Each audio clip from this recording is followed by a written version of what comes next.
tell us about the book on Islam. Islam in the Last Days. Just explain a little bit about what's in that book. Oh, this was another example of a book that started off in one direction and ended up going in a totally different direction. It started off because somebody gave me a copy of a book that an ex-terrorist had written. Mm-hmm. And so I started reading that, and it's like, oh, it just opened my mind to so many things that I'd never heard of. Yeah. And so as I started researching, I said, okay, Lord, where do you want this to go? And so where it ended up is it's got a section, yes, on the general history. I'm not trying to reinvent the wheel. There's tons of books out there that talks about Islam. But I'm trying to get inside the head of a Muslim by interviewing ex-Muslims and, hearing from people who are ex-terrorists that, right, did all this nasty stuff.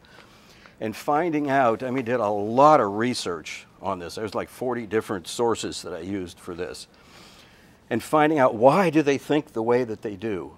We've got to get inside their head to be able to figure this out. And then what are we going to do with that? How do we combat the threat, but how do we at the same time witness to Muslims?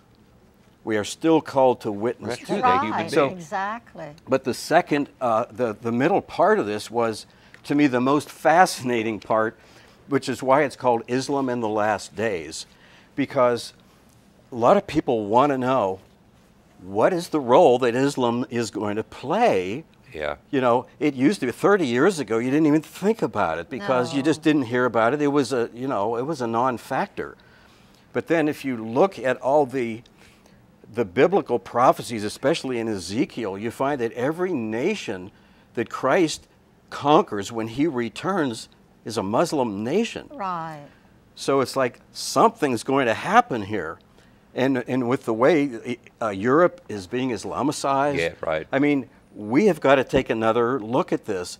So I did a lot of studying, and I came up with 4 different options, which are really basic theories that are out there. I'm not trying to promote any one. I'm just saying there is a group that believes this. There's a group that believes this, that the Antichrist is going to be a Muslim. There's a group that believes,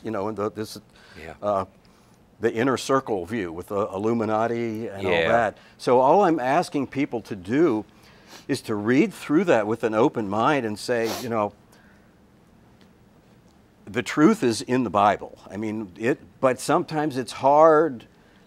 It's hard to put all the pieces together because we don't have the timing right. We think this is all happening right now, but no, it's actually happening later. This is just a prelude to that.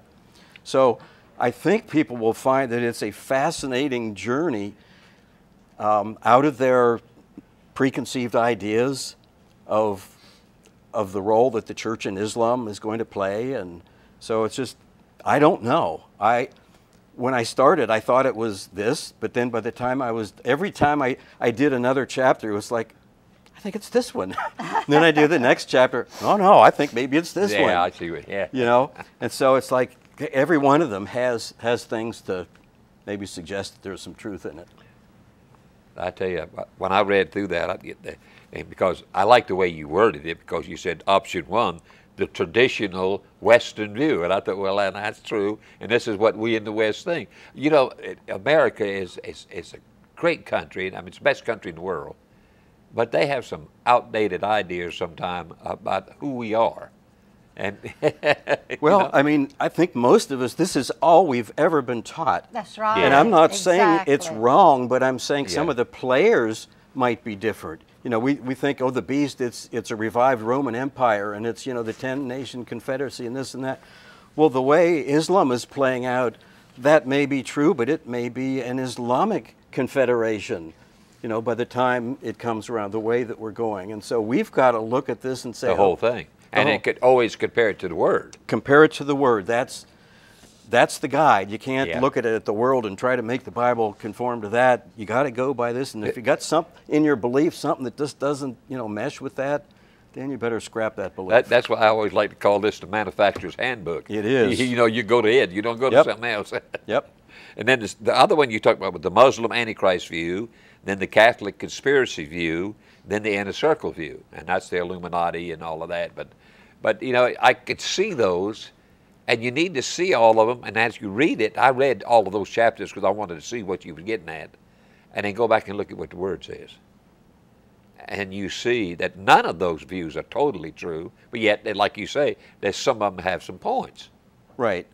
So I think it's very possible when it all plays out, it's going to be different than all of them. That we're all wrong. Yeah. You know, we got some of it kind of right, but we just missed out on something. The point is to be ready. It's going to happen That's right. That's the when God says it's going to happen. And if we don't have our relationship with God on a firm foundation, none of that, you could have everything Right. exactly right and have everything figured out, but if you're lost as an Easter egg, it ain't going to help you. That's exactly right. That's the whole point.